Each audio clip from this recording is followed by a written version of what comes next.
Okay, hope you enjoy this. The audio quality isn't great. I've no idea why it wasn't great, but I hope you can bear with it and enjoy it anyway. So I think it's quite interesting, and hopefully you agree. Okay, something a bit different today. I'm going to show you how I figured out what I was wanting to do in the Sunrise Cup. So on the screen you can see my scribbles, which look like the ramblings of a crazy person, but it's actually been really helpful. What I want to start with, so I'll just ask that you follow my mouse here. What I want to start with is this up here that's scribbled out. That used to say Mantine, because I think it was quite clear early on that Mantine was really good. And then you'll see this sort of dotted line down here. And the idea was that I was going to try and visualize how this meta interacted. And everything that beat Mantine was on the left, everything that Mantine beat was on the right. And Abomasnow was the first thing I wrote on the left. Because I sort of saw that as being the most versatile Mantine counter, which I believe it is still. So I started writing down the sort of things that might be involved in the meta that Mantine beats, as a sort of good way to build up a picture of what the meta might look like. My reasoning for the reason why you'd have something that loses to Mantine is because it beats Abomasnow. If you're starting out with just Mantine and Abomasnow, that would be the only reason to have something that loses to Mantine, right? So I started writing down things like Vigoroth, Marowak, Galarian Stunfisk, and then I kind of saw that there's a sort of a bit of a mini meta within that, a little mini RPS.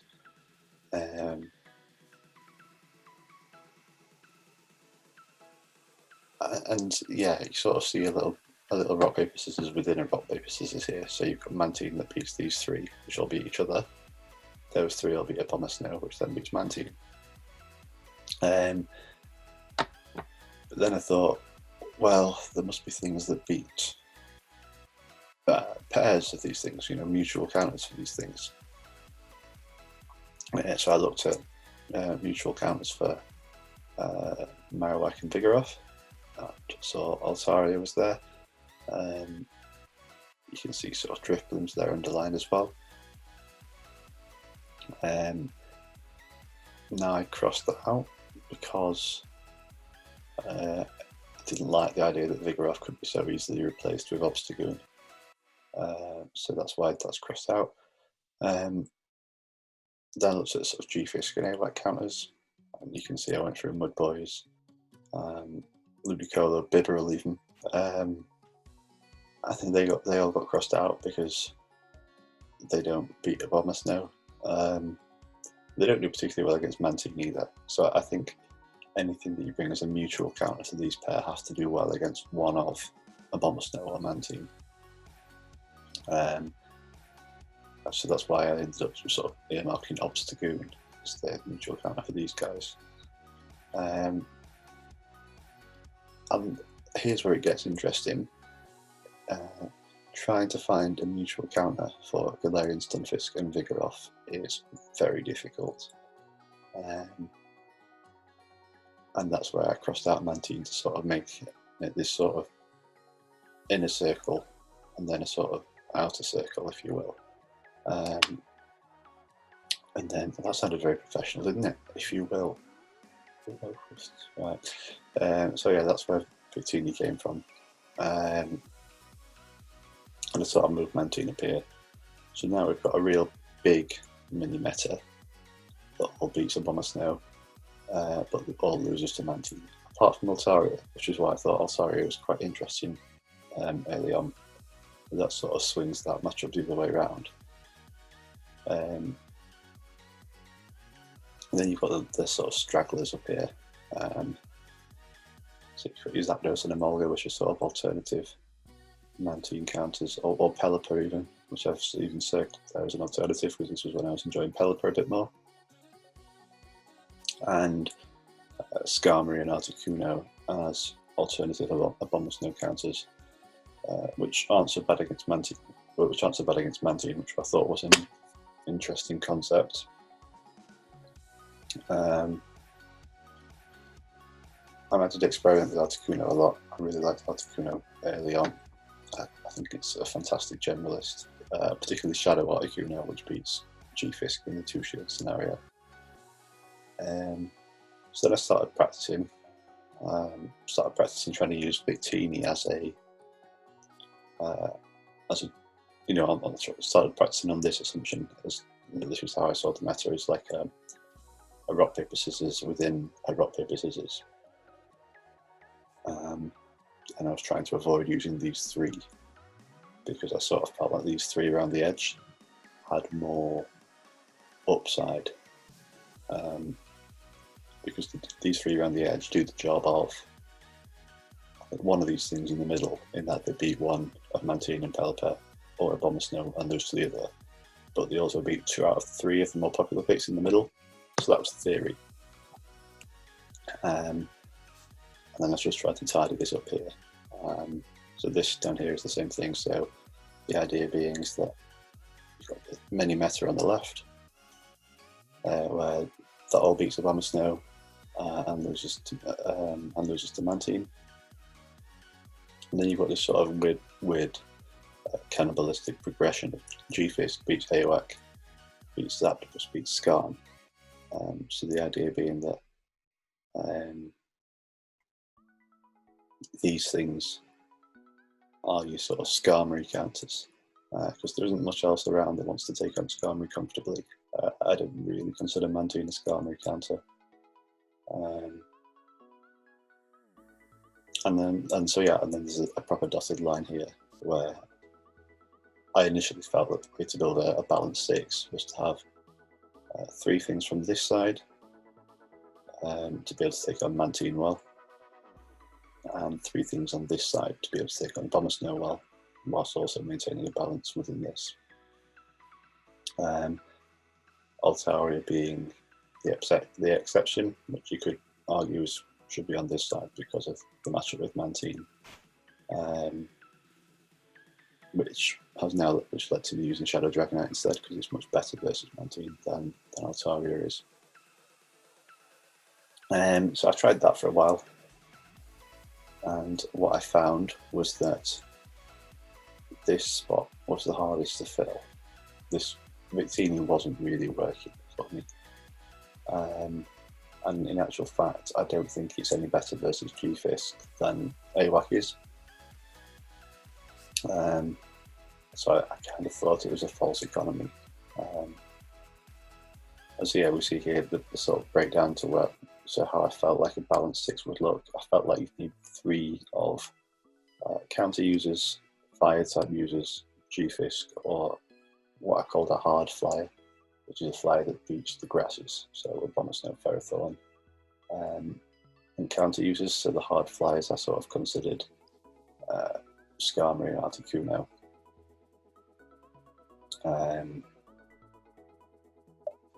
So yeah, 3 of those.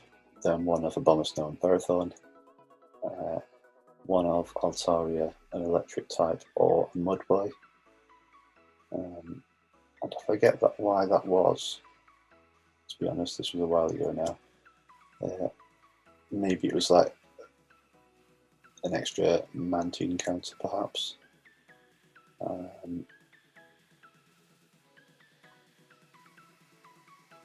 Oh yes, it was a Mantine counter that isn't weak to fire, essentially.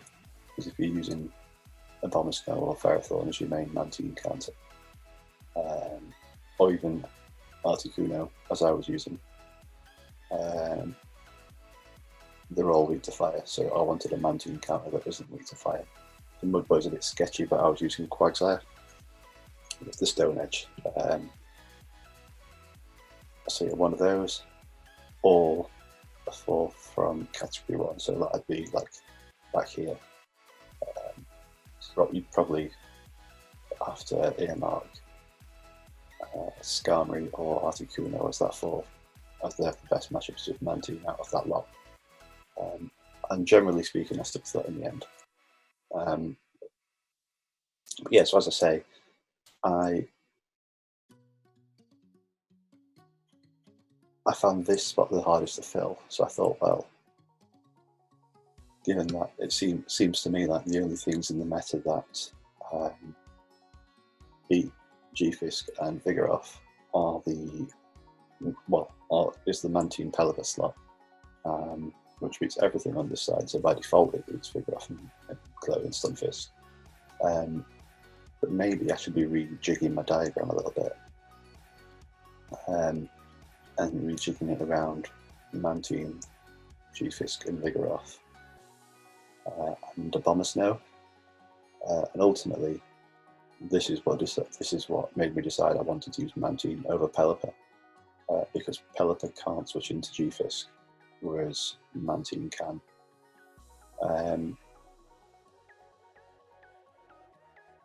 So yeah, essentially, I'll move my diagram to this in the bottom left-hand corner, which is nothing particularly special. I think most people would agree that these four Pokemon are probably the most common in the meta, the most versatile: Mantine, Vigoroth, Galarian, Stunfisk, and Abomasnow. And this is how they interact with each other. I don't think that's anything special, but crucially, I now understand why this is the case.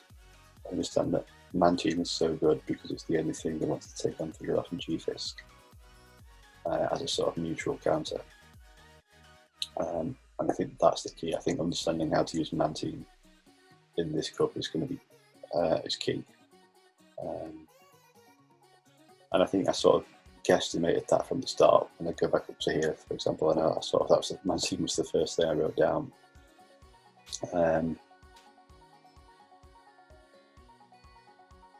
So yeah, sort of narrowed it down to the sort of big four, if you want to call them that. I sort of suspected that in lines of threes, you'd see probably two of those four in a line of three most times, sometimes even three. So what I wanted was essentially, I wanted options, as many options as I could against that big four. Now, the first thing I did was say, right, I'm not going to use Vigoroth, I'm going to use Obstagoon, because, as already discussed, Obstagoon beats the AWAC and the Victini. Otherwise, does the same job as Vigoroth, but loses to Vigoroth. But I think in this instance, the Vigoroth job, it isn't about being good against its own category. The Vigoroth job is about being a good counter to G-Fisk and Abomasnow. So I was quite okay with that. So I've got a Vig there, but that's interchangeable with Obstagoon as far as I'm concerned. I just think Obstagoon offers that little extra coverage. So I've got these four Mons, and between those four Mons, you've got 6 pairs of Mons. Mantine, Vigoroth, Mantine, Abomasnow, Mantine, G-Fisk, Vigoroth, Abomasnow, Vigoroth, G-Fisk, and Abomasnow, G-Fisk. So what I wanted was, I wanted one Mon in my team. So I've got six slots in your team, 6 of these pairs. I wanted each of my Mons in the team to be a neutral counter to any of these 6 given pairs. And I felt like that would give me the most options going forward in the meta. And 3 of those slots stand out quite easily, really. As I say, Vigoroth beats Abomasnow and G-Fisk, so there's one. Mantine beats Vigoroth, and for the most part beats G-Fisk, so that's 2. The interesting one is trying to cover Mantine and Abomasnow in the same pick, which is really tough, given that when I spoke initially about having a bit of an RPS between Mantine and Abomasnow and then sort of everything else, trying to find something that beats Abomasnow and Mantine is going to be really difficult, because if that thing existed, you would expect it to be like the best thing going in the meta. But I think for the most part, Galarian Stunfisk does that job. I think it's the best thing to do it that isn't just ridiculously niche. But I'll come back to that in a second. So yeah, Mantine, Obstagoon and G-Fisk were things I wanted, which sort of left Abomasnow in no man's land for me. Especially when you consider that I still needed something that beat Mantine and G-Fisk, and Ferrothorn does that better than anything else in the meta. And it's sort of competing with Abomasnow for that Mantine counter. So that's how I came to the idea of Ferrothorn. Okay, me from the future here. I realise I never came back to the point about having that sort of mutual counter between Abomasnow and Mantine when I spoke about Stunfisk, and that's the reason why I ran Mirror Shot on Ferrothorn, because Stunfisk is that sort of mutual counter between Mantine and Abomasnow, but that's more focused on Abomasnow, and Ferrothorn is now a sort of mutual counter between Mantine and Abomasnow as well, although much more focused on the Mantine. So between Stunfisk and Ferrothorn, I'm always likely to have a mutual counter to Mantine or Mantine and Abomasnow, depending on if I want to switch, depending on whether I'm more concerned about Abomasnow or more concerned about Mantine in any particular given matchup. So yeah. Other pairs were missing counters for Vigoroth and Abomasnow. And I don't think, while I wasn't taken aback by any of the fire types initially, they do serve an important purpose in that they are neutral counters for Vigoroth and Abomasnow. And in order for that to be the case, they need to be AOEK or Victini, because that's how they beat Vigoroth, by virtue of the second typing. And sort of identifying that was what really sold me on Obstagoon, because having Obstagoon there essentially stops the fire types doing their job, as far as I'm concerned. If you've got a fire type and you're bringing it against a team that doesn't have Vigoroth, or that doesn't have Blaziken, I guess. If you bring the fire type that is AOEK or Victini against an Obstagoon team, really all you're hoping to line it up against is the grass type, and that's when your opponent's got 6 mons and you've got 6 mons. It's a lot of things that can go wrong with that. So I think having Obstagoon really narrows your opponent's choices down. So, and that's always really valuable. So yeah, I wanted the fire type to be Vigoroth and Abomasnow. So I went with AWAC in the end, purely because I'm more comfortable with it than I am with Victini, and if there were Ferrothorns knocking about, AWAC can farm that down much better than Victini can with Confusion, and similarly it can farm Abomasnow down harder as well. So that was where AWAC came from. And then finally was this pair, Mantine and Vigoroth. I'd initially earmarked Altaria as that over here, but I kind of figure if that's all I'm wanting Altaria to do, I may as well go with Shadow Dragonite or Zapdos, because of the extra speed that stops Mantine from getting to Ice Beams. The idea of both is a bit scary, or either of them both a bit scary, because of G-Fisk being around the walls than both.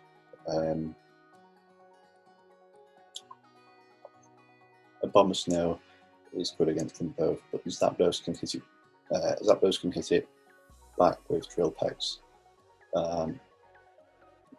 very hard. I mean Dragon Claws hit it hard as well, but you're much slower to Dragon Claws than Abomasnow is to your Weather Balls. So you might have thought Zapdos is the is the standout option there, and it might be.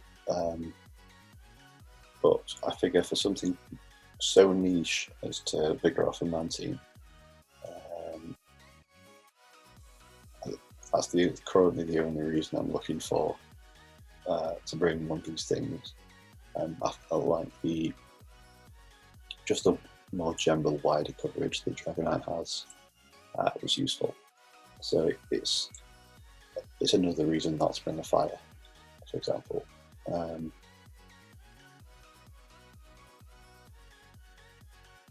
Mud Boys can be problematic, always. One of the Mud Boys are in the meta, people bring them. So Dragonite does better versus them than Zapdos does. There will be other reasons as well, I guess. Less walled versus Galarian Stunfisk. I mean, it's horrible, but if you can land an outrage on it, you're still doing 40%. Standard Stunfisk, Dragonite's beating, and Zapdos is being walled by completely. And I was expecting standard Stunfisk to be more popular than it has been, you know, because of the play versus Mantine, the play versus AWAC, the play versus G-Fisk, the play versus Skarmory. So yeah, I was expecting that to be more problematic. So I ended up going for Dragonite in the end. So yeah, I think that's just everything I wanted to cover, really. I think so. As I say, no great insight in terms of these are the good four down the bottom here, or the big four. But what was key to me was understanding why they were the big four. Because initially I was so against running a counter user and Galarian Stunfisk in the same team, because I didn't like the idea of having two things that were so prominent with counter. And you can even see up here in the top left that I wrote down some initial ideas for lines of 3. And even in them, I never run Obstagoon and Galarian Stunfisk together. So these were sort of lines I'd practiced with early on. And it's something I'd encourage people to do is before you start picking sixes, think about what 3s you might want to use. And something like Obstagoon, Altaria, and Mantine is still something I use quite a lot at the minute, although with Dragonite over Altaria, because I enjoyed it in practice. I played with it a little bit and sort of got used to how it plays. So it's always nice to have lines that you've been practicing for weeks and weeks to sort of go back to if you're really unsure what to do. So yeah, that's it really. That's how I sort of got to where I got within this meta and my understanding of it.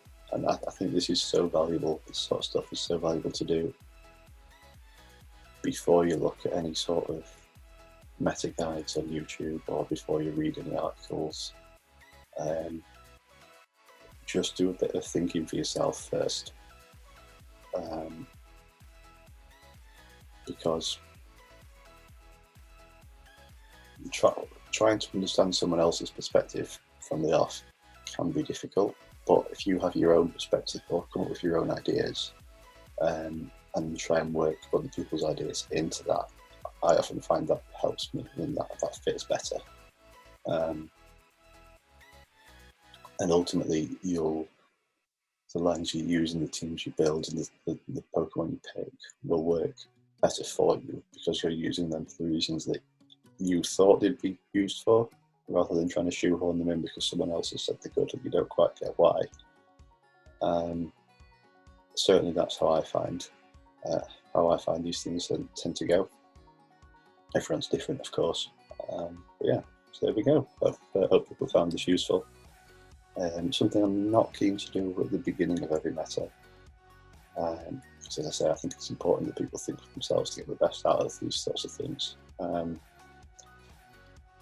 But it's something I'm quite happy to share looking back on them, because it might help people do it going forward. So yeah, enjoy.